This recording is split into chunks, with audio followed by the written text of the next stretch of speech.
Microphone working.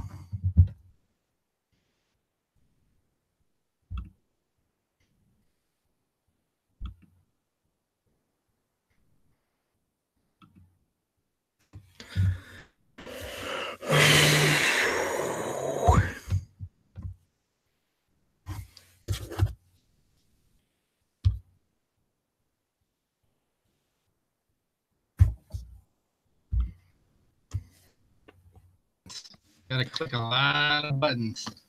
What's up, dude? How you been? Hey. Hey. Hold on Boom. 1 second. Hold on just a second. Oh, me too. I gotta turn my music on.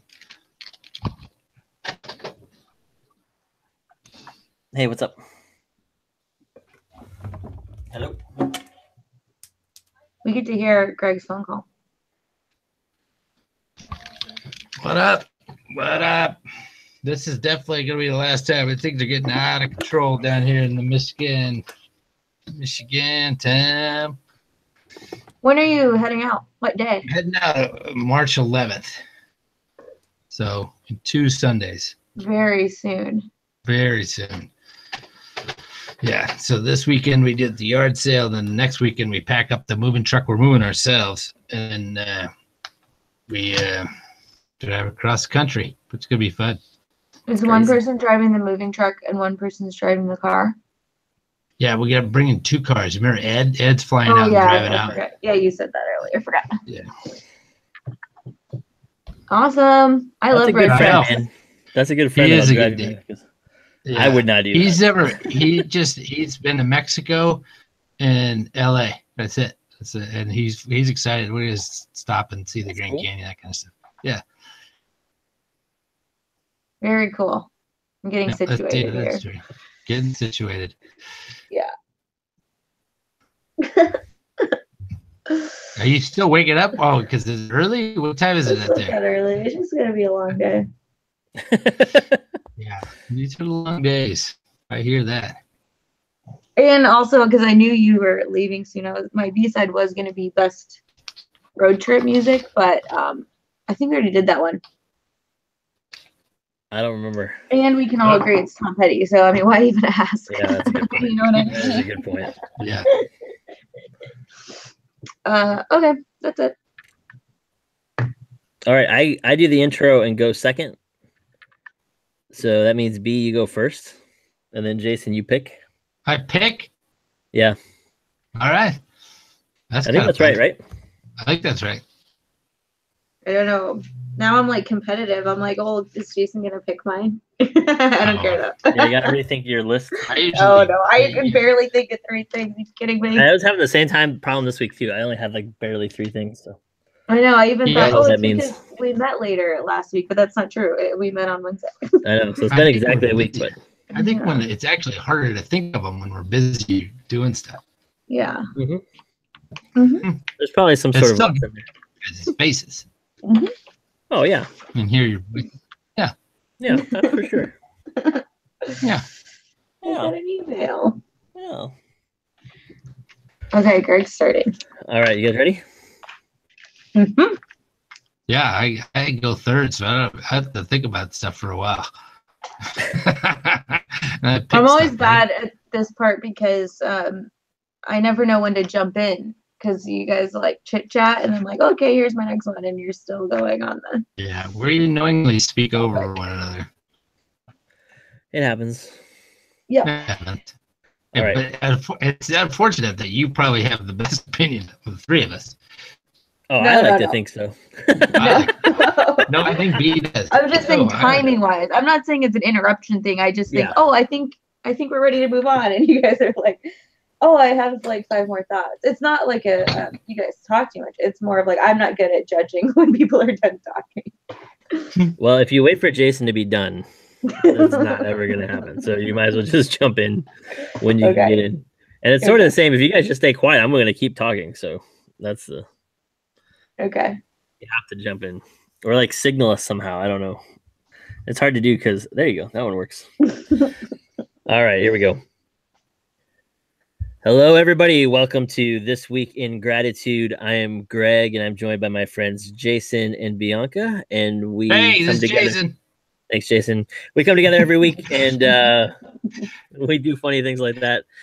We talk about all kinds of different stuff going on in our lives, particularly things that we are grateful for. All of us will give 3 things that we're grateful for. And then Jason this week has the honors of picking the 5 best of those 9 things. If you enjoy this, subscribe, listen, pass it around, tell a friend.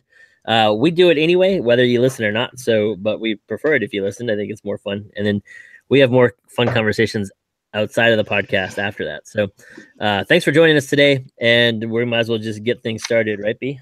Okay, I can go first. So I'm the first one to go. It's been a busy week, but the number one top thing about this past week for me was I watched Black Panther, and I don't know if you guys have seen this movie yet or not. I've not even heard about it. What is it? Really? I'm just kidding. Yeah, I knew I was picking up on your sarcasm, Greg. Yeah, so I saw it, and it was a full theater. It was it's a really good movie. The hype is warranted. It is very good, especially since I'd kind of been burned by the last few superhero movies because I'm not really into them, but I'll be like, oh, everyone says it's really good. And then it's like, okay. I did like Thor Ragnarok. Okay, that one was an outlier. But this one is like awesome. It's telling a whole new story. So it's like watching, the beginning of a new series that is going to take off. And so it's just cool to get in on the ground, like learning all these characters, how they're related, what their powers are. Kind of the conflict is actually more relatable, I think, in this one than other superhero movies, although I haven't seen them all, so I'll just say for the ones I've seen. And it's awesome to watch. They just created this awesome world that is cool to just be a part of for a little bit. So I really enjoyed Black Panther, and I hope that, just judging on how well it's doing in the theaters, I hope that it's around for a few years, that it's around for a lot longer, but not to the point where it's totally exploited and like another one, but more of like when there's a story to tell, that these characters come back together.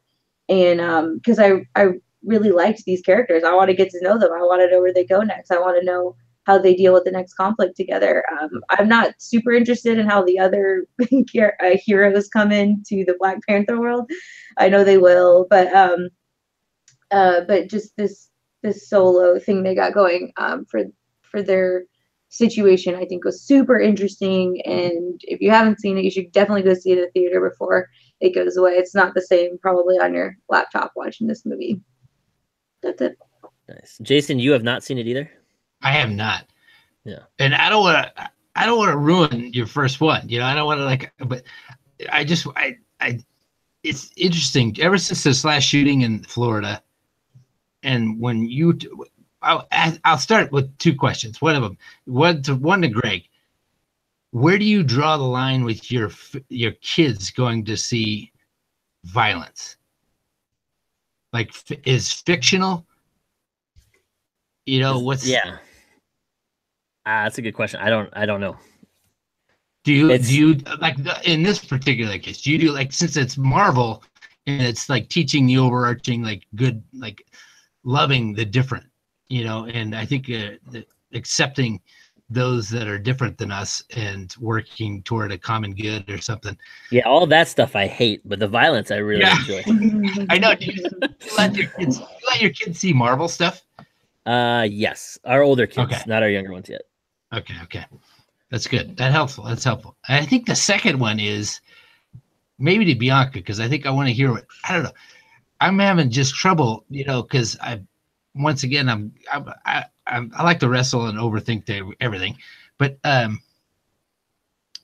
this Me Too movement is growing and gaining in strength, which I think is good, but so is pornography. Like there's just these 2 things running side by side. Like HBO put out a series about the beginning of the porn industry in New York City, and it's firing on all cylinders. Like everybody's watching it and saying, "This is amazing." And so I don't know. There's the Me Too movement and the porn stuff, and then there's like this violence, that's tragically hitting our country over and over and over again. But then there's also violence in movies and the stories we're telling. I don't know. How does it? I don't know. I'm just going back to the basics of like, how do you rest? Oh, I guess. Just to be clear, that was a question for Bianca. Yeah, go ahead, B. Well, I guess it's for both of you. I don't know. I want to hear Bianca solve this question. Yeah, I want to hear Bianca solve. You have opinions on this, and I haven't had time. What do you think about it, Jason? No. Yeah, I don't see. I'm confused by it. I'm thinking that it has to, but a buddy of mine said no, it doesn't have to, because the world is, in sin, and we live in a messed up world. So the Me Too movement and the porn industry can both be thriving in the broken world, And I can't wrap my head around that truth, because I in my mind there's certain truths that have to collide, and there has to be decisions made by people. Maybe there doesn't. I don't know. Just living in the gray. Maybe it's not. These are just time fillers that we're just trying to move down the court. But I've been thinking about this a bunch, because I want to see Black Panther. And I think I will. But I'm still struggling with. And I actually like that I'm struggling with. How I like that you're struggling with it too, man. I just like, because usually I don't struggle with violence. I think it's interesting, because here's one of my answers to this question. Okay. I don't want to answer Bianca's answer, because I want to make sure she has a chance to chime in on it. But one of the problems with violence is when it becomes redemptive in its own sake, right? So this is the superhero problem, right? That it's okay for superheroes to be violent because they have a unique sense of justice or something. So they have the responsibility to be violent somehow, right? So it's I think that's one of the issues in the whole conversation around violence, is that we live in a culture that believes that we don't believe that all violence is wrong. We believe that there's a number of good kinds of violence, and that violence can be redemptive, and it can bring about justice, and that vengeance can equal the playing field or whatever. Which is all contrary to the gospel, I think. So now, having said that, like, your friend is right. Like, we do live in this incredibly violent world, right? We have to figure out what stories are going to encourage us, and where we're going to allow ourselves to be shaped and moved. And I think the question about I think there's some really interesting follow-up questions to your question about pornography and Me Too. Not least of which is that the Me Too movement has sprung so much out of Hollywood, and Hollywood has been so complicit in so much of the over-sexualizing of culture as it is. It's just a weird place for that to pop out of, right? That doesn't really answer anything necessarily, but I heard somebody recently say that sort of the experiment of women and men working together has only really happened in the last 40 or 50 years, that we're still pretty new to it as a culture or as a civilization, which is kind of interesting. I hadn't really thought about that, but it's kind of, if you go back before Industrial Revolution stuff, by and large, men and women didn't work together. So it's kind of a crazy, that's not a call for men and women not to work together. I think it's a call towards, like, this is all going to be new and weird still. Like, yeah, the rules are sort of shifting on us, or the lines are shifting, and it, I think as much as ever, people like Bianca and you have to stand up and kind of give some sort of articulation of what faithful work can look like in, together, and not just sort of, I know how to be with the guys, or I know how to be with the ladies, or whatever. Like, we have to figure out what it means to have no male or female, slave or free, right? Like, I think that's part of the gospel call. And so I don't know. I'm hopeful about it, but I also think we have to be realistic that we are, I don't know, that time between the times, right? Like, we're still stuck in this in between. I don't know if that means you should see movies or not. Yeah. Well, just to bring it back to Black Panther, gosh, that is kind of the premise of the dilemma. Is, one of the main characters wants to use the weapons to create vengeance, these weapons that are, would do a lot of damage and, aren't detected in the metal detectors and things like that. And the other one is like, no, let's be diplomatic. Let's talk it out. There's another way besides violence. So that's really the premise of the movie. I think y'all should see it. But I think with the way it reaches our reality is, I mean, I hate to generalize, but it's usually boys. They're in a dilemma in their own mind, in their own body, in their own life, coming into their teens, and they feel like the only way to let this out or to like claim a name is violence and bring it into their schools and let everyone know who they are. And I don't think it's all the movie's fault. I mean, I think there's a lot that goes into that decision. So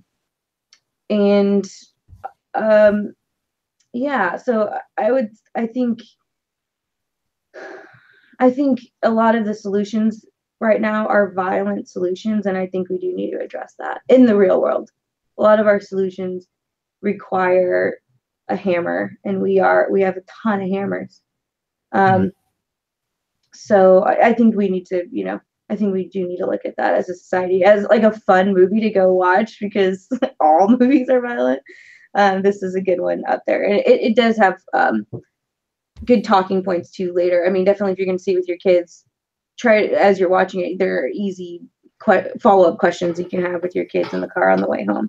But it's also just a fun movie, fun characters, good backstories, things like that. And maybe let's leave Black Panther alone. Let me ask you, as a woman, do you think there's any hope in this Me Too movement making an impact on the sexualization of females? Like over-sexualization of, of females that runs, rampant. I don't know. Do you think, is there any hope to be found in this Me Too movement on making a dent on? I think I've mentioned this before. Since the invention of the computer, Napster was the only thing to surpass pornography as this number one searched for thing. And that was for, I don't know how many years Napster was around, but it was like 2 or 3. And since the invention of the internet and since Napster went under, pornography has reigned as the number one Google search item. That's because people haven't started looking for my YouTube channel yet, Jason. If you want to subscribe, my YouTube channel is Reading for Sunday. It doesn't talk about any of this stuff. It's just about the Bible, I promise. So once they start searching for that, it'll change. Amen. Do you have an answer, or do you have a thought on that? Yeah, Bianca? I mean, I just said that movies aren't the whole reason why people do this, but I do also think that movies are a great place to start with the Me Too movement, because a lot of our cues come from shows and movies, and even already I'm seeing it. I mean, I know it seems trivial and they're baby steps, but just consider like an all women's Ghostbusters, this new movie Annihilation with all women, fighters. Think of Wonder Woman. I mean, it's a baby step. It wasn't definitely the entire answer. Think of even in the past few year, how many times, maybe it's because of Me Too, maybe it's not, women directors, women producers, Wrinkle in Time's coming up with a woman director. And so I think if we just say, oh, that was going to happen anyway, then it'll die. But if you point those things out and go see those movies and say they're actually good movies, then the momentum will pick up, and it will change the way girls are growing up, and eventually those girls will become women and they will be in the offices and or home. And I am optimistic I'm glad people are calling it out. It's that whole shakeup thing we were talking about last time. If you just say, oh, this was going to happen anyway, and this is just, every once in a while there's a peak in women activity in Hollywood, whatever. It will die down. And so I think it helps if we do point out those things, and hashtags help. I mean, it's lame to say, but they help, them being at the Oscars talking about this, the Golden Globes. I think it seems trivial, and that's what people want you to think, so you'll shut up about it. But it's not trivial. I think a lot of the momentum gets built on from ground on up, and we do watch a lot of movies. We watch a lot of TV as a society, so it's a good place to start. That's awesome. Sorry to hijack your first your first thing to be grateful for, but that's the best answer I could have expected from you.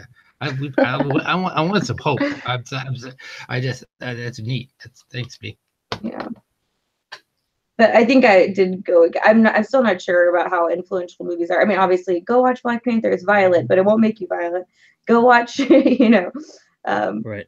Annihilation. It's it's full of women. It'd make you want to become a fighter. It's like, I don't know where it's influential, but also so are parents. So are pastors. Yeah. So are adults in the kids' lives, helping them figure out what's to keep and what's to jettison. And so, a kid can't figure this out solo. There needs to be people who care about them in their life. And, if they're part of a faith community, then also helping them figure that out with a faith lens. But kids need adults in their life. They need mature people helping them sort this stuff out if they are going to be watching those movies or supporting, women directors and all that. Excellent. Thanks, B. My first one actually has like a dovetail into that answer. My first one, I got a chance to preach last week at my home church in San Antonio, and I haven't preached there in a long time, probably a couple of years. But the gospel readings and all the other readings were on Abraham and Abraham's covenant with God and kind of the work that God does. But the gospel reading was Jesus telling Peter that to get behind him, Satan, because he has to suffer and die on the cross.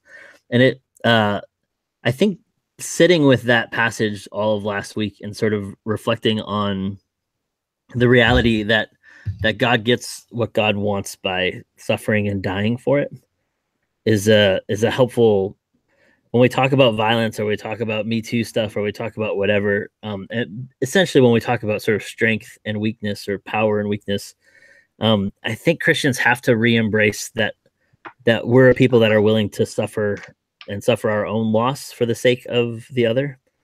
And that's so much of the violent stuff and the other stuff is about kind of reclaiming our own power or our own rights to power. And man, that's just, the gospel just undercuts that more often, like just over and over and over again. And so that's the gospel reading from last week in Mark 8, and just having a chance to preach and sit with that. And the amount of times in each of those stories where like Paul will highlight like 3 or 4 different times in Romans 4 that God brings life out of death, that Abraham's body, which was as good as dead, or things that didn't exist into existence, and then raising Jesus from the dead. And it's just this, I think we have to, we've always embraced this on a certain level, but I think having it right at the front of our thoughts that God brings resurrection out of death, like that God brings new life in places where there's death. And it changes the way we have all of these discussions, I think, because I think the church legitimately has a chance to have these conversations from places that are not the church trying to gather power to itself. And if we do that, I think it's the chance to be an incredible witness to the cross. So, yeah. Do you think, I'm full of questions this morning? Oh, great. Whatever. Oh, crap.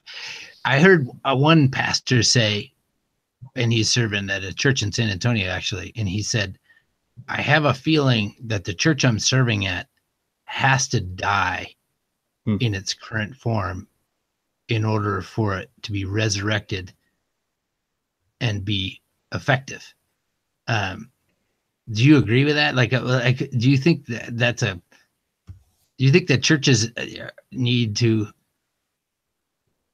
and what does that look like? Does that mean like closing the doors for a couple Sundays, or, because I know that there's a CRC, I don't know, I think it's CRC. It's either RCA or CRC, Christian Reformed Church, or RCA, which one of those. They've gotten into this habit of closing their doors and then bringing in a church planter and launching a new thing at that location with a new name. Sometimes you have to, right? I mean, it's sometimes the culture of the place is so toxic to the gospel that you have to start over. But I don't know that would be the case everywhere. And it does seem to me like the sort of quote unquote church in America has a lot to explain on this one, and we have a lot of things that we can repent of. So I don't see any reason why these kind of movements or these kinds of questions can't be moments for the church to confess publicly that we've gone in for power and we're sorry about that. And then start from scratch. But it has to begin with, I think it legitimately has to begin with Christians conceding that they might not get what they want. That's really, really hard. In 1 Corinthians, Paul says, wouldn't it be better to be wronged? Yeah. And it's like, when I talk to college kids about that, like, it's such a foreign idea of like, oh, wait, somebody could wrong me and I could just live with that. And it's like, yeah, that's for the sake of the gospel, that might be the case, right? Like, I mean, that's part of how it works. But that's totally antithetical to the way, I mean, our churches sue each other over buildings, and they, take each other to court, and they boycott certain restaurants or sporting goods stores or airlines, or like, it's like the church has a chance to embody the gospel in an incarnational way that just says it doesn't matter if we get what we want. We care what we want to love our neighbors, and that might mean sacrificing our own whatever. I don't know. That's good. All right, my first one. Since I've gotten to know a bunch of pastors around here, one of them is a pilot. He has his pilot's license, and so we were hanging out last week, and he said, "Hey, what do you think about going up in the air with me sometime?" So he took me up in the air in a Cessna, like one of those little airplanes. We flew down to Holland and back. He just needed to get a couple landings for his flight times and landing times and stuff to keep his license current, so he could take passengers and stuff. But it was a beautiful day on Monday, and we just went out to Muskegon Airport. He rented a Cessna, and he took me out. And it was just grateful for it. I love planes. And this dude, he's a tent maker. He actually works for Grand Rapids, like a news organization, like a news channel. But then he on the weekends he planted this little missional community that's in Lakeside, this small neighborhood of name is John Canonic. Good dude. And I was grateful for the guy just saying, "Hey, you want to go up?" And it was wicked fun. It was beautiful up there. It was a clear sky, and those little planes. He's had his pilot's license since he was 16. What? And I guess that you kind of throw that in here too, because out in the woods, like out here, they don't really. There's like this, like if you could, like I think if we came up, we brought this up around around when it was snowing. Like if you can get there, if you can get something off the ground, do it. It's just there's this mentality, like, okay, I'll put some stuff together and roll it down a hill and see if it flies. But if it doesn't, I'll just leave it in the lake. It's like, and I like that. I like that edge. And I really, I'm grateful for buddies like the John, and I'm grateful for his generosity. And it's just fun. It's beautiful to fly. And God's made a beautiful, beautiful planet. I always thought I wanted to do that too. In college, I read the Charles Lindbergh book, and we have these seaplanes that go out from, you can see them from my dorm actually at UW. I was like, I'm going to do that. Yeah. And then I realized, like, I hate heights. I'm like really terrified. And also my small group leader was getting her license. I was like, oh, that's gonna be me. I'm that. And then I was like, oh, I get super queasy when I'm up too high. This is maybe not a good idea. But I do admire people who pursue that, because I wish I could be one of those people, but I've been built to like almost throw up every time I'm more than like 5 stories high.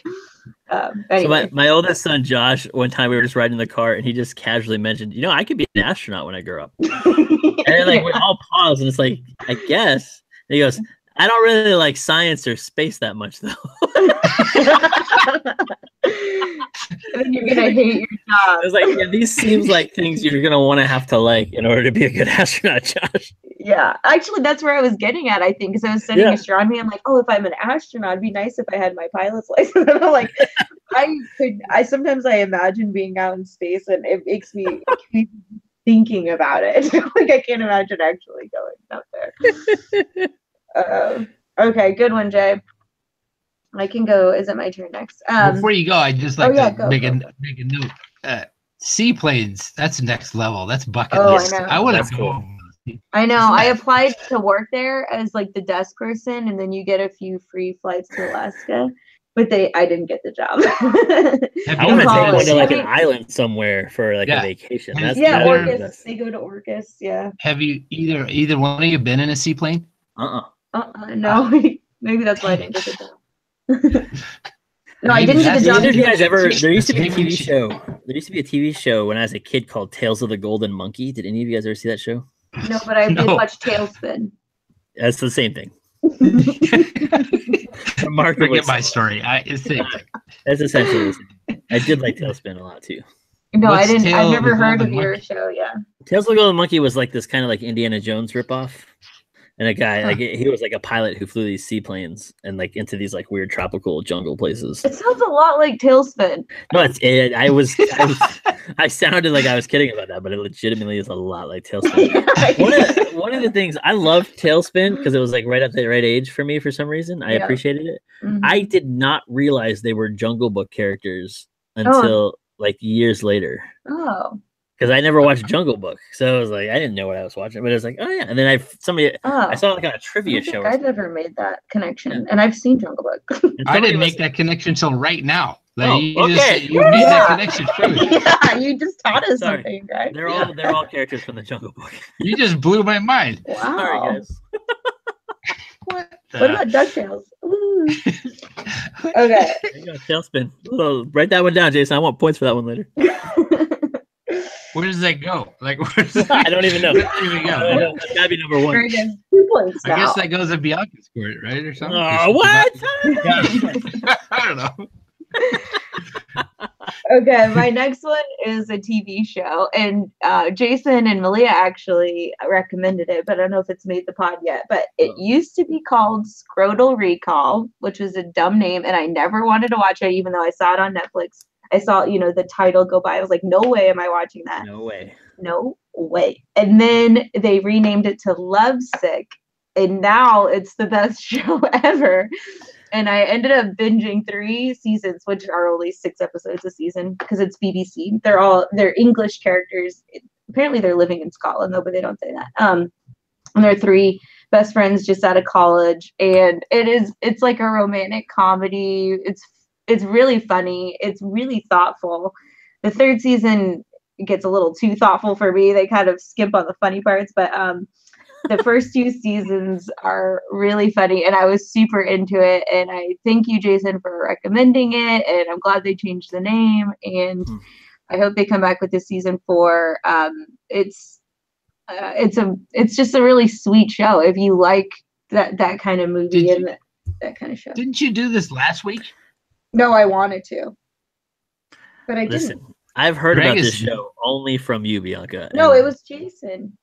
I did talk about it. I said I'm gonna save it for next week because I'm not done watching. Oh, you did say that. That's what you said. Oh, you did say that. Mine were lying. We're listeners. That's classic, Greg and Jason. Yeah, classic.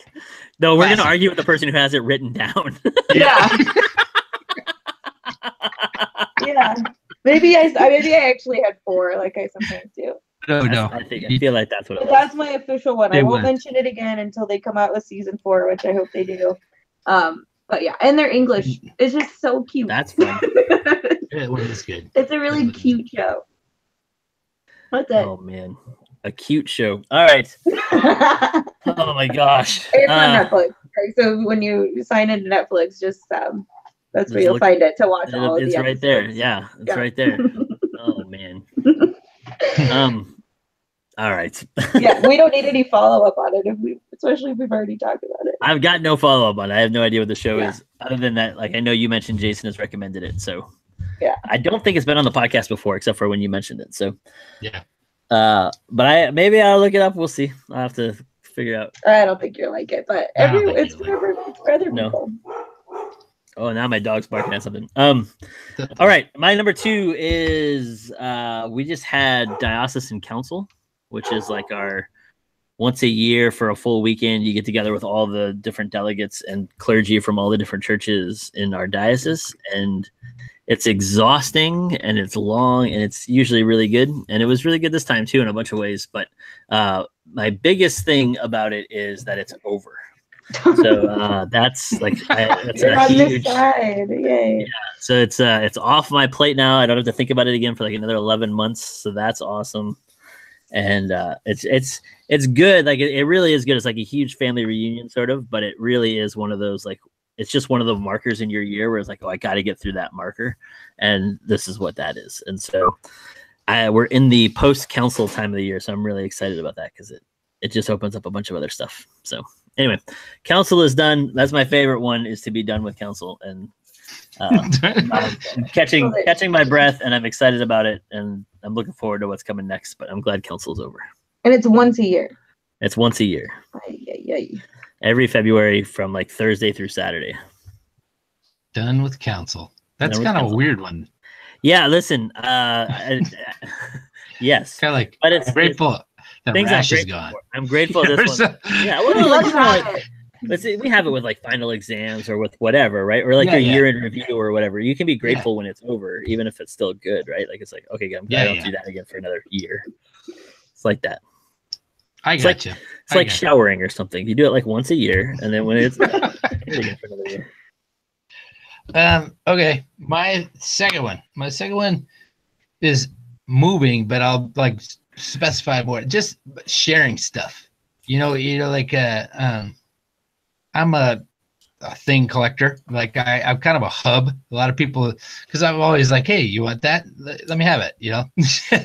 So I collect all this stuff. So I have a bunch of, because a lot of people just know that I collect stuff, kind of just send it back out. And since I'm moving, we're downsizing big time. I've been given a lot.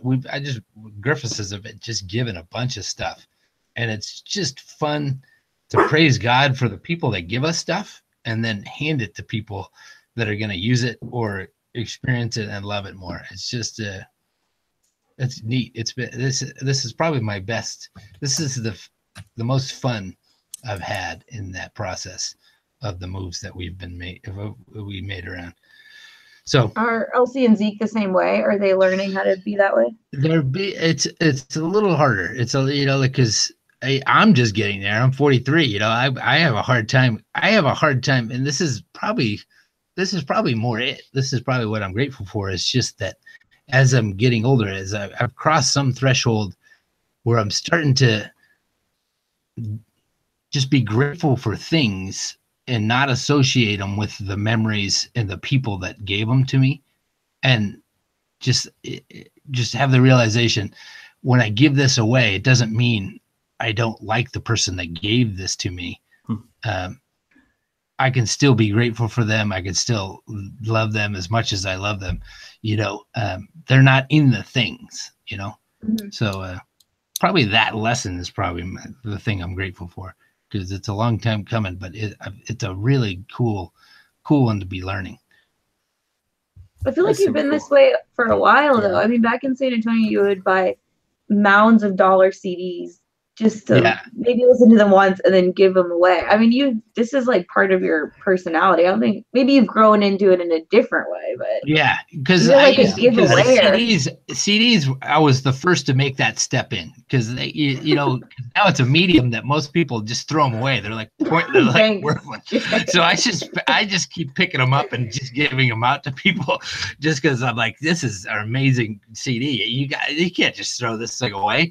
And so I buy it for like anywhere between $0.25 and $1, and then I hand it to somebody that needs to hear that music, But now I'm running into the problem. I hand them a CD, and they're like, "Do you have a CD player you can have?" I'm up to 2 now, Jason, because my second car now has a CD player in it. So now I have 2 in my cars. 0 to 2. I still have 0 in my house, though. So yeah, so. Yeah, I made a step because I had mugs. I'm a collector. I'm a /hoarder. you like little things, Yeah. Yeah. Yeah.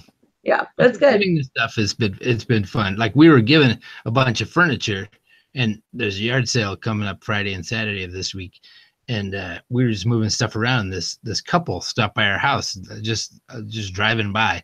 He said, "Are you selling this stuff?" And it was this big wooden cabinet, and I was so sick of moving it. I was like, "Yeah, $5." So they took this huge wooden cabinet for $5 because I was about to pay them $5. My wife was like, "What are you doing?" And I was like, "I just want to bless people, you know. I just want to bless people, and I don't want to move that stupid and thing." I don't want to move it. That's the part. Yeah, that's the part. That motivation makes more sense to me. Yeah. Okay, I'll move on. It's my turn probably, right?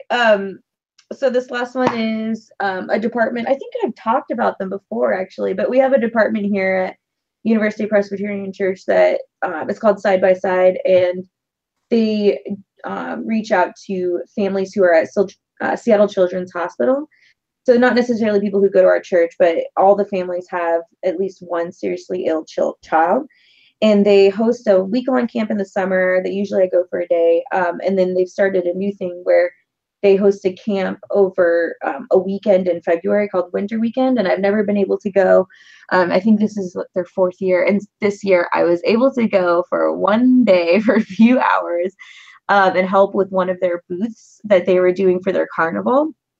And it's just an amazing organization. I've helped out in the summer before. It's a little different because the weather's nicer and we're outdoors, but this one, it's just I participated and I saw a lot of people I knew or whatever, but I also met some of the families just briefly, and our different sections were for the kids, so I met the kids more than I met the parents. But just any type of ministry or organization, and you have to be faith-based, but just a little respite for families who are going through a lot of stuff, I just really admire. And, obviously these families, they don't need to be coming to our church or even Christian, but for this weekend was about 25 families came out. That includes the brothers and sisters who aren't seriously ill, and giving them respite and they get a buddy that gets to do whatever they want, the kid wants. The parents are there, and the parents get spa days and guys hang out or whatever. I'm not sure what they do, but and just the idea of just a little respite, because they can't really rest for that long in their everyday life. They're just not allowed that. But to have a weekend or a week in the summer where someone just kind of picking up their burden for them for a little bit, I think is an awesome image of Jesus in the world. And I just really admire this organization. I try to help out anytime I can. And if that sounds like something that you want to be a part of or look into, listener, it's at upc.org/side-by-side.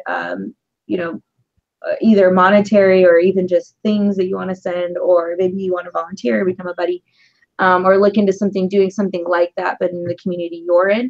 I think it's really awesome. It's a super awesome ministry, and I'm just happy to be a part of it. That's really cool.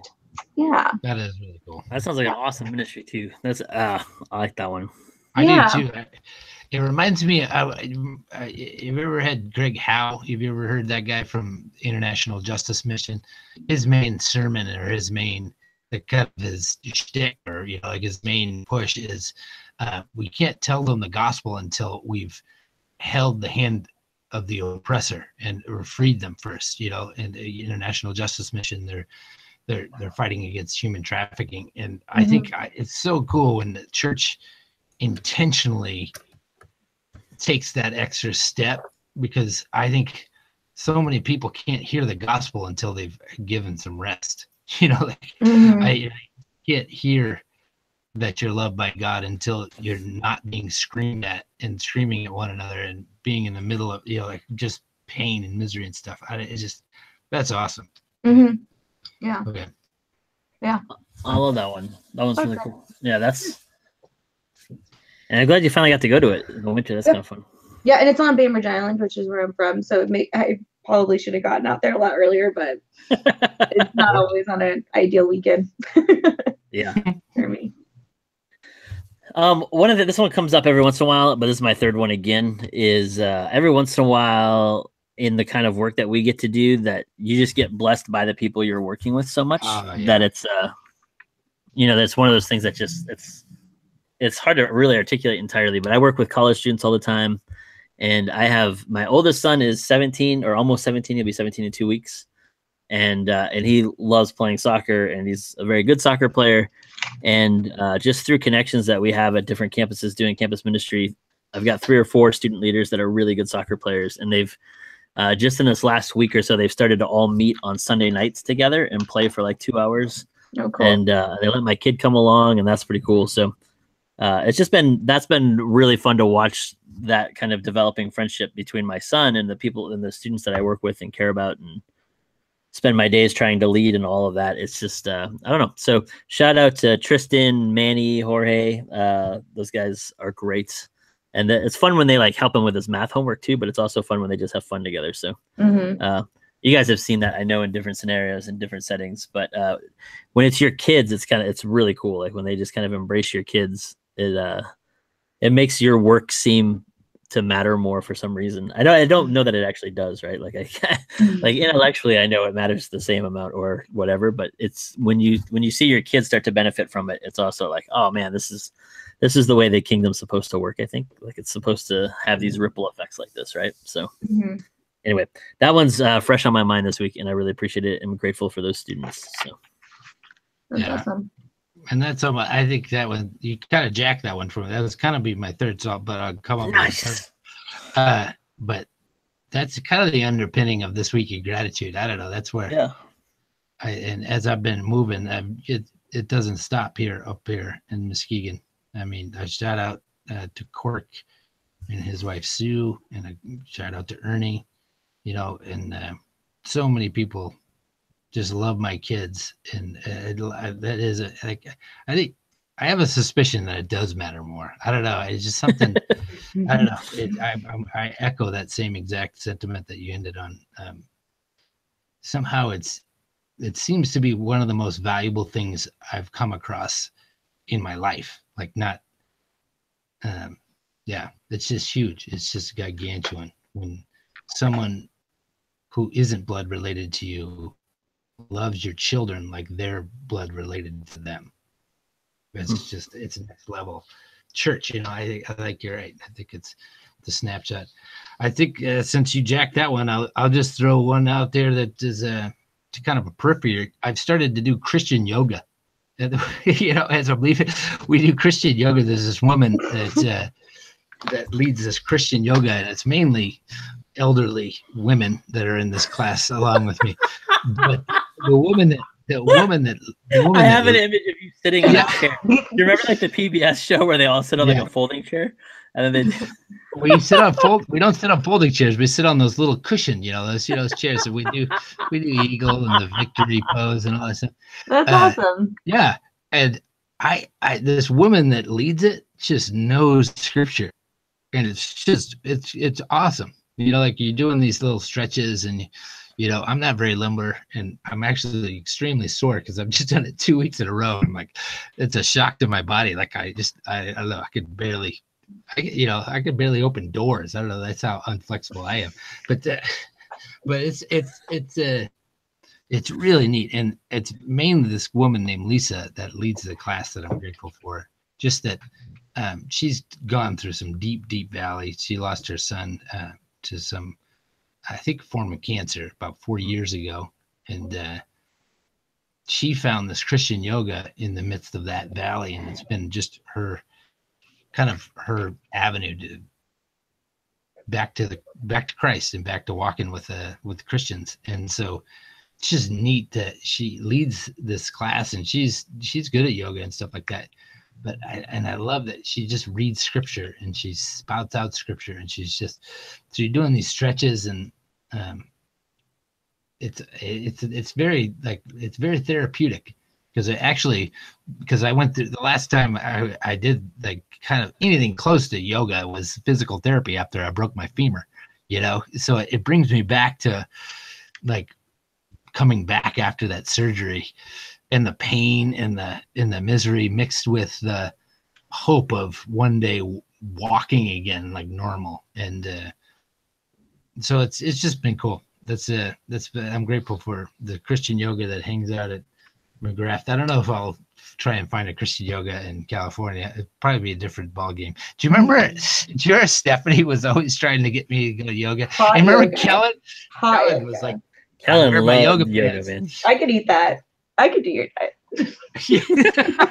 And then Kellen, do you remember Kellen would always say, I wear yoga pants? I don't know, like if that was a selling point for him, to do yoga with him or not. But, it's awesome. Shout out to Kellen too. He's living the dream down in Wheaton. Hey, while we're doing shout outs to things, I had this as you were rambling there about Christian yoga, I had this this memory of like one of the first times we hung out doing youth ministry stuff was at a pool Bible study at Alamo Heights Pool. And we were talking about, for some reason, one of the students was leading this Bible study on being part of the body of Christ. And I just remember you like raising your hand and saying, I mean, it's crazy because like somebody is a pancreas. Could you imagine being a pancreas in the body of Christ? It's like, it was the most like unhelpful contribution to the Bible study. But the reason who's with me? Allie is teaching on 1 Corinthians 12 this week at our ministries, and it's all that body of Christ imagery. So it's so funny to me because I was thinking about you last night, and then something in your yoga stuff made me think of that too. So anyway, it's fun how that comes back around. Yeah, also I just think it's a good ministry to have. I mean, as Christians, I think we need to remember our body. Like, our temple. And I think that's why you liked it as PT also, because we're just not confronted with it a lot. And yeah, taking care of it, but also that you have one. And like, what does this mean in your faith, in your spirituality? And I think in middle school, especially for middle school girls, it's a message that needs to be said in the church, you know, or else they're going to get all their ideas on what it means to have a body from culture, because it's pretty much and now we're back to Me Too in movies. We did it. Full circle. Full circle. Go see Black Panther. I'm gonna drop my mic. Both of those words together, Christian yoga. I mean, that just says so much about like the lessons we could be learning from that. I love that. I love that. Cool. Anyway. That's awesome. All right, let's do. I pick them. Yeah. You pick I'll start with where Greg and I overlapped, and my original third, and that's blessed by congregants, just blessed by the people we serve when they serve us, and especially when they serve our kids or that kind of jazz. I would say, and these are no particular order. I like the UPC, the side by side, giving 25 families rest. I think I'm grateful for the UPC thinking it through and, taking that intentionality and walking it out and giving some rest to those who need it a lot. I'll give Greg another one. The get behind me, Satan, because I've been thinking about that a lot and wrestling with that a lot. And I think it is a huge call, and I think we need to be as leader, as we've been put in these leadership positions, we need to be pushing that at the top of our challenge list, to our congregations, to the people that God has put under our care. Just a call that the way forward is through suffering, and resurrection out of death is the deal. That's what the gospel is. Let me say, that's 3 or 2. That's 3. 3. I will give. I gotta give myself one. Flying. I love that. I love flying. It was just so cool to just see the town from above and see the lakes from above, and the Saltless Sea of Michigan. Just gorgeous. It was beautiful. So I'm grateful for John. And then maybe 5th, I'll give Black Panther. Just because this is like This Week in Gratitude. We're supposed to be like kind of current, and it's the only thing kind of current that was mentioned. I talked about council. That's a current. That's not right. When did you guys? So relatable. When did that It church was start having Saturday. council? It was I know, Saturday. I know, but church. When did the Episcopal Church start having council? You know, Oh yeah, it's been a while. it's been going for a good couple years, right? All right. Okay, That's a let's- good list, Jason. Good Let's list. do B-sides real quick. B-sides. B-sides. We got 2 minutes. Yeah. B-sides, 2 minutes. This is me putting in a fourth thing now again because I Oh my watched this gosh. show, but it's not a good show. It's just a show that I watch, and it'll never make my gratitude. But so my question is, what is a dumb show that you watch and has it will never make your gratitude, but you have to admit that you watch it? And I already have one, and mine is Superstore. And I don't know why. Now, this is why I was at the library the other day, too. I'm like renting the old ones and I'm catching up on old episodes. So and this you should know this has dumb. been on the podcast before. This was one of Jason's a long time ago. Really? Yeah. Jason, you legit watch this show? Superstore is amazing. Oh, okay. I think I it's love super American dumb Ferrara. that That's I'm watching it. That's the first job she's ever had that it didn't say minority for the character. Like she read for the character, it just said, and just got it. it just said woman. That's And cool. She's really good in it. I It's love got its American moment. Ferrara. It's got its moment. It's I haven't. Man, I never got into it yet. Dumb show. Oh boy. I can't I believe feel like that's so much you that I call it watched. a dub show. I think that's an amazing show. That guy's It's- hilarious too. That his I, the my love eyes interest that hurt kid is from really rolling my eyes so hard while watching the show. It like hurts my head to watch it. But so there are some funny things, yeah. So for whatever reason, I've gotten pretty selective in what I watch in the last few years because I just don't have time to watch Yeah, there's not enough time. There's so much all kinds of TV. things. And so I think most of the ones I think everyone I watch I bring up on here or else You wouldn't watch it. probably. I'm just thinking out loud though. But it could be an old one. Could be an old show when you had more Oh, time. There we go. I definitely have some of them. The dumbest show I ever watched that I loved is well, I brought up Tales of the Golden Monkey. Besides that one, obviously. And Tailspin, so that's no good. Oh, I'll dumb everybody because Oh, for I sure. watch shows even with laugh tracks still, but I watched that show 9JKL. I do not know that show. That's the dumbest show that I watch pretty much every episode. It has What a laugh is track that? still on it. It's with that he played a doctor on some other show. The only reason It's the like only- they share like adjoining apartments or something, right? yeah, he lives in 9J. He lives in 9K. His parents live in J. Is this on right now? Yeah, it's on right now. And I the only reason I never watch heard it of this is show. the brother of the main character was in a romantic comedy like TV show with Amanda Peet that was amazing. And I forget that I don't remember anybody's names, but that brother is an amazing actor and funny as heck. I love that guy. And it's got a 9 laugh track. JKL? 9JKL. I'm looking it up right now. Yeah, find out who that brother is. I'm curious. Yeah, and then his wife Oh, it's was in that wicked good show too about like it was like a romantic comedy once again. But of that like guy. bars. It was like all these people who hang around at this bar. It was like a modern day Cheers, but it had all these. Are you talking about the guy that was also on New Girl for a while? David Walton. Yeah, I think Yeah, he was on New I Girl. think he was About on a Boy. He was in About a Boy. Yeah, About a Boy. He was in that one, but he was also in a show with that. I think they only made like 3 or 4 episodes with Amanda Peet. Huh. And that shit- If we're going old school on this, then I've got to put down arguably the dumbest show ever, but one that I watched religiously when it was on, which is Greatest American Hero. They're Greatest- also Believe it or not, I'm flying on it. I'm gonna put up a dude, no free. Is the that one like that- a, away on Best- a wing. like a competition show?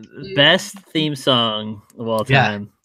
So the premise is that a substitute teacher at the inner city of LA finds an alien spacesuit that allows, but he loses the instruction manual, so he can't figure out how to get things to work. So every episode is him rediscovering how to get himself to fly and do other things. So it's a superhero show, but about a substitute teacher. It's as dumb as it sounds. But I loved it when I was a kid. I did too. I like that I show. went back and watched it again as an adult, and it is hard to watch. It's legitimately very difficult. But, and this is the Cece from New Girl is going to be in the remake of it on TV. Oh, no way. Back to New Girl. They're doing a remake of Greatest American Hero, so who knows? Maybe it'll be good this time. All right. Very cool. That's it. Thanks, guys. We'll see you in a couple weeks. We're going to be taking a break. Yeah, we'll post some. We'll Move. held them up. We'll be good to go. Watch it be. All right. Love you guys. Every time. All right. See you guys. Bye.